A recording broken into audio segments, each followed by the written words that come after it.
Now, I usually don't start off many videos like this on the ground, but when you got an F100 like this, you gotta understand, this is Ford country.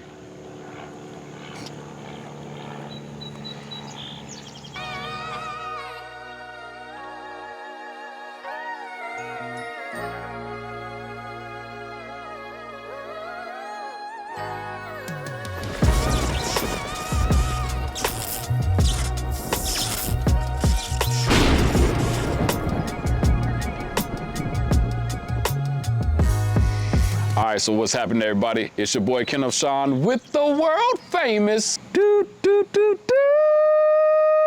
Built versus Bought. On today, I have the privilege of showing the world this amazing Ford F100. Now, the thing about this vehicle, before I even get into the interview, is that this one right here is built by a legendary builder, a legendary car owner who has several vehicles that you all may know about. Right here, you're gonna see an '89 coupe that he made. And then right here, you're gonna see the '85 coupe that he made.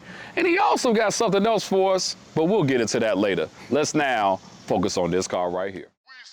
All suckers who purple and trade and lay down law from state to state. We slay all suckers who purple and trade and lay down law from state to state. We slay all suckers who purple and trade and lay down law from state to state. We slay all suckers who purple and trade and lay down law from state to state. We slay all suckers who purple and trade and lay down law from state to state.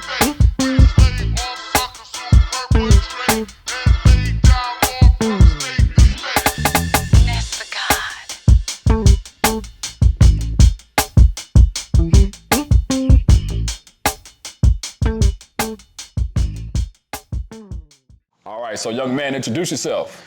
Mark Sliskus, live right here by Ken here in Georgia, North Georgia. We here, you know. Brought my 70 F100 out today. Whew. It's one of my cruisers I have to cruise around town in and go to the local shows and stuff. So wait a minute. I want you all to hear what he just said. I'm gonna be honest, this is a great cruiser to have to cruise around town.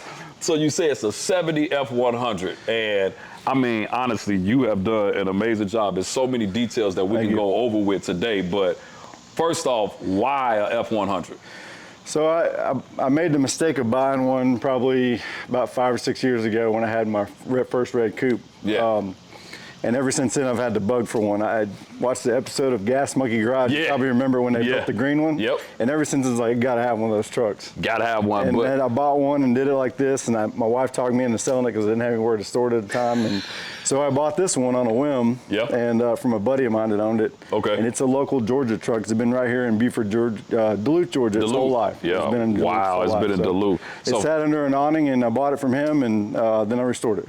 So for you all that don't know, Duluth is a northern suburb of Atlanta, Georgia, where it's a little bit far from Atlanta, but it's a northern suburb of Atlanta. But all right, let's go into this. So, but difference is, you know, we're used to seeing these type of vehicles and then people put like, you know, coyotes or stuff like that. But you decided to go a little bit more the traditional route, right? Let's talk about what's under this hood, because we got to focus on that. What's under this hood? Yeah, so it's nothing special. The truck was all original when I got it, so I didn't really want to deviate from that. I may eventually cater to something else later, but I thought about putting a Godzilla in it or a 408 or something in it just to keep it all original looking. But you know, with the 408, you can keep it exactly the way it looks. So wait, hold on. Let's pop the hood, because you know we were talking about it, but let's just pop this hood, because I mean, at the end of the day, you're saying to us it's nothing special, but trust you me. It's just the original recreation of, you know, basically what it looked like back in the day.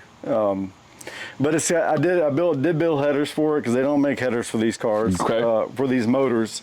So I built a set of 1 3/4 stainless headers for it, and it's got stainless X pipe with some old school Mac mufflers on it. Mac, I used to love Mac. I used to have those on my car. And built it all the way to the back bumper because they already sound better when you got tailpipes all the way to the bumper. So, but here's the thing, like even with this, I mean, this engine bay is flawless. Okay, this motor is clean. I mean, And then, like, you got this like, wait a minute. Give me a little bit more detail about, I'm just looking at AC on this truck. Like, what's going on here? So these trucks did come with air conditioning on them, but a lot of when it didn't come with air conditioning on them, the dealers would install the AC, and that's what that is. It looks, if you guys know what it is, it's a GM Frigidaire compressor. Right. But it was an add-on kit that they did at the dealer, and I know that because it's date coded 69 on all this stuff. Wow. So somebody they put it on the dealer, and somebody bought it like that, and it actually blows ice cold too. I mean, that's a good problem to have in a 1970 Yeah. truck, like you have ice cold AC. Yeah, a lot of the cars didn't come with air conditioning back then, so Wow. but it's basically the original motor. It's got I did some ported heads. I ported the stock heads on it. Got it. Small chamber heads, and did some springs on it, and the Anderson N41 roller cam in it. Of course, because at the end of this video, we'll kind of show you all what this thing is going to sound like, because listen to me, this thing is a rocker, okay? It's all bark and no bite. Is the paint on here, like, because I'm looking at all of this, it's pretty flawless. I know it's not the original paint, but is this the original color? So this is original Raven black truck. It's original F100 XLT, which was the top of the line package back then. It came with the wood grain and everything, so that's the original trim and everything on it. It did come with a 3-speed, which I still have it in there. Okay. And then that is the interior is mostly original. That's the original color. So it's all, I kept everything the way it was when it came out. So, well, let's look here. So then, so for you all that don't know, I mean, the details of this, you have to really kind of get close to pay attention to the details. I mean, this trim right here with, like, you gotta, now see, I have done a couple of F100s, but when I look at this right here, man, I'm loving, like, this trim, like, I know you had to restore. This is not the original one. It's the original trim, but it has anodizing on it, and it's actually aluminum, so it's all polished. I stripped all the aluminum anodizing off it, polished it. Got it. But the wood grain, it did come with wood grain a little lighter than that, but I put a little darker in it. Got it. The whole idea was to try to match the wheels with the trim and the wood grain. I wasn't going to do the wood grain at first, but I started looking at the old Chevys back then, and they all had the wood grain, which everybody loved. So the wood grain, I'm gonna be honest with you, that's what caught my attention. I'm like, this can't be the original wood grain, because if it is, somebody did a great job keeping it up. But then you talked about these wheels, and for you all that don't know, these are Butnick wheels, and they are a great manufacturer of wheels. Give me some detail about the size and everything, and what made you go with this set of wheels. So as you know, us old guys, Butnick's was back in the day. They were the wheels. Listen, the wheels. If you grew up around my time, I'm an 80s, 90s person who grew up. Butnick was it. Like, if you got some of those, you made it in life. And they stepped their game up here lately and came up with some new designs and stuff. And you know, some of the big car builders use a lot of them, like Joe Martin and them guys. Absolutely. So anyways, they're basically a knockoff of the Ford F100, like the Shelby look. That's what I was going for with them. Got it. And then they're like a 20x8 in the front and a 20x10 in the back.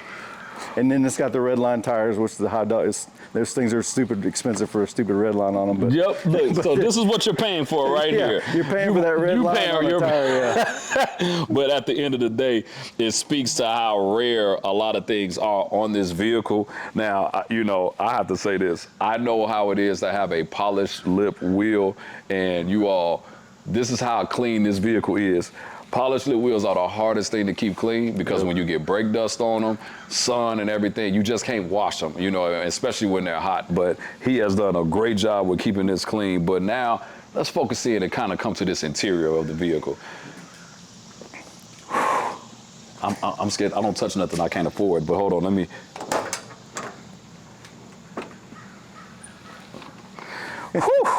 We gotta bring you over here to give us some explanation of this.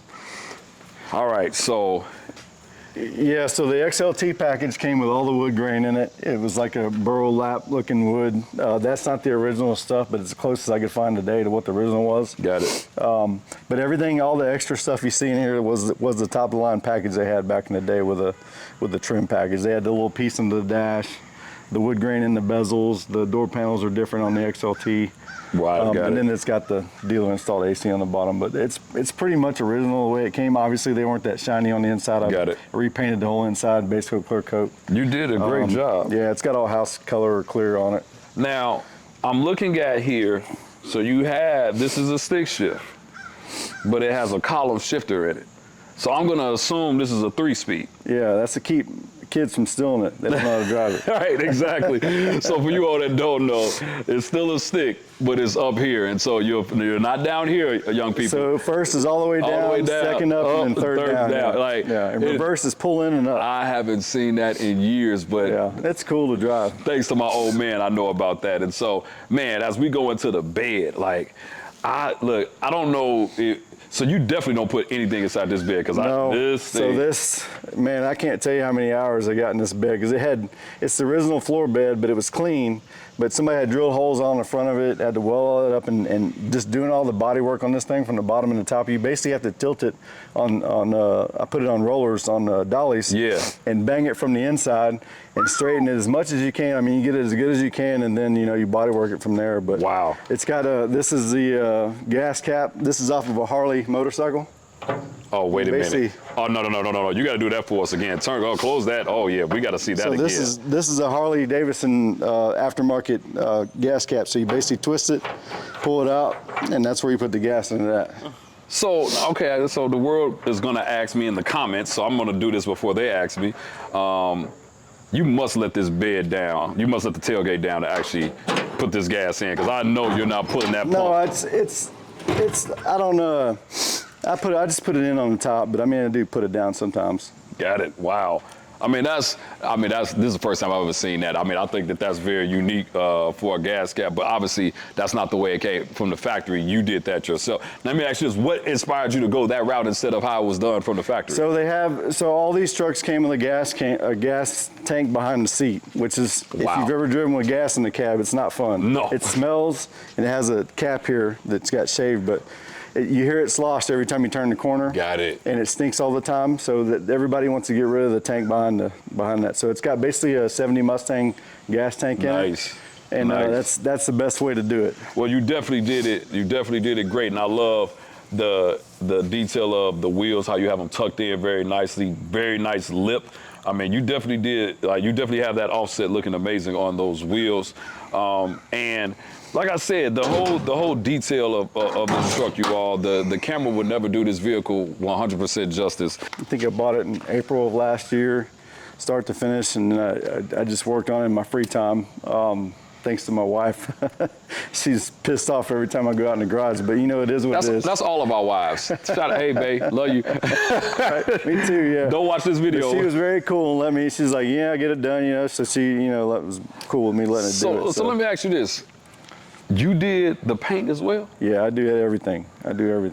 I used to do paint and body for a living when I was younger, and I did stuff like this every day. So. This makes a lot of sense. So when I showed you all the cars from the beginning of the vehicle, the beginning of this video, I don't know if you saw, especially with that red notchback, the undercarriage, how clean and painted that is. Like, that's him.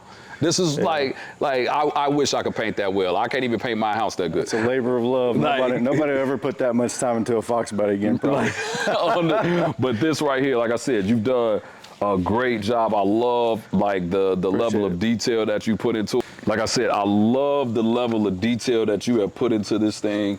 My next question for you now is, any other plans for it? Because it's not like you need to do anything else. But do you have any other plans for it? Not really. I mean, it does drive like an old 70 truck. The front end's loose like a Ford, but you got the people that are like, don't touch it, and you got the people that are like, put something modern in it. So right. I'm on the fence with it, but I got several other projects. Exactly, and like I tell you all the time, do what makes you happy, because everybody's gonna tell you what you should do, but then you got to make it unique to yourself. And so the world would literally cancel my whole channel if I don't have you start this thing up. We got to hear what this thing sounds like. Yeah, we can start it. Sweet. So you all, like I said, this is a perfect example of another build, great level of detail, but then also having old school stuff with a new school twist. And so I love to see it.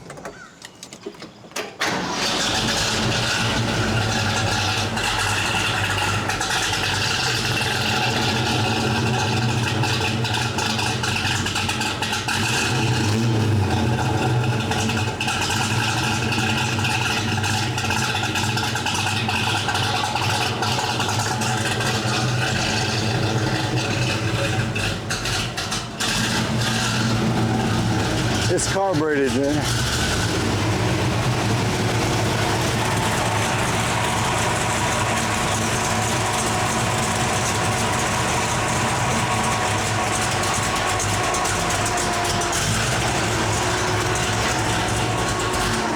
Man, we just got into this seat, and I promise you, it literally feels like a bed. It feels like I'm in a pillow, but I mean, what an amazing, the ride quality in this is already sweet, man. Like, this is pretty cool.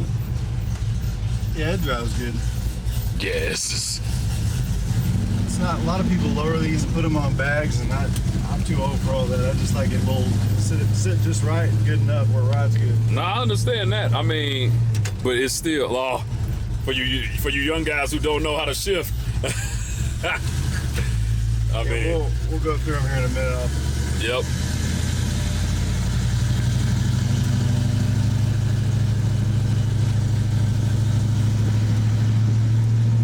Nice day. I know, it's real nice. This thing got some jams in it too. Really? Oh yeah. Got 2 tins in the back. Ooh, how do we? Oh nah, yeah. I'm so glad we're doing this. Like this, I literally thought this was the stock radio for a second until this screen came up. I'm like, wait a minute, like, wait. Bronco Day, baby. I mean, Wow. It doesn't pick up on the radio that good, but Let's get your Bronco bingo card with It works. it does sound good though. It sounds. It'll jam to some old music. So you all, obviously we can't play music, but you all heard it for that brief second. Like, it's almost like the surround sound on it was amazing. Like, the sound is amazing on this vehicle. I mean, he literally has everything as it relates to this, and the cam is man, the cam is camming, for lack of better words. This cam, I can feel it, so it feels great so far. Thank you for the opportunity to display this vehicle to the world. And like I said, you have been known for making, I mean, you win shows, but you have been known for your level of creativity and how you put these cars together. But then I also want to thank you because you have done stuff that people would not have done, especially during certain times. You were, if I'm not mistaken, you can correct me if I'm wrong, when you had that Fox body, the red one, I mean, you still have it. Those were 19s on the rear, correct? Yeah, and everybody was like, you're gonna ruin that car by putting 19s on. I was like, you got to be able to get away with it, you know. And let me tell you something. He is the reason that I knew I would be able to do it on my car, because I saw his car with it. Even though my car wasn't tubbed, I knew that it could be done and still look right and not look crazy. And so, Mark, I just want to say thank you again, man. for you, stepping outside of the box and doing something different. And man, we're looking forward to seeing the other vehicles as well. So, like I said, thank you once again. Yep. So, we'll have to do a deal on those as well when I get them back out. oh yeah, you know we're ready. Like, we're right down the street, so no problem. So you all, tell me all what you think about this 70 F100. And if you got something crazy to say, I'll just block you, because there's nothing crazy that you can say about it. But if you like this video, do me a favor, make sure you like and subscribe. Make sure you go to builtversusbought.com to get your Built Versus Bought t-shirts or whatever apparel I have on the channel. That's how you support this channel. It's your boy Kenneth Shawn with Built Versus Bought, and I am out.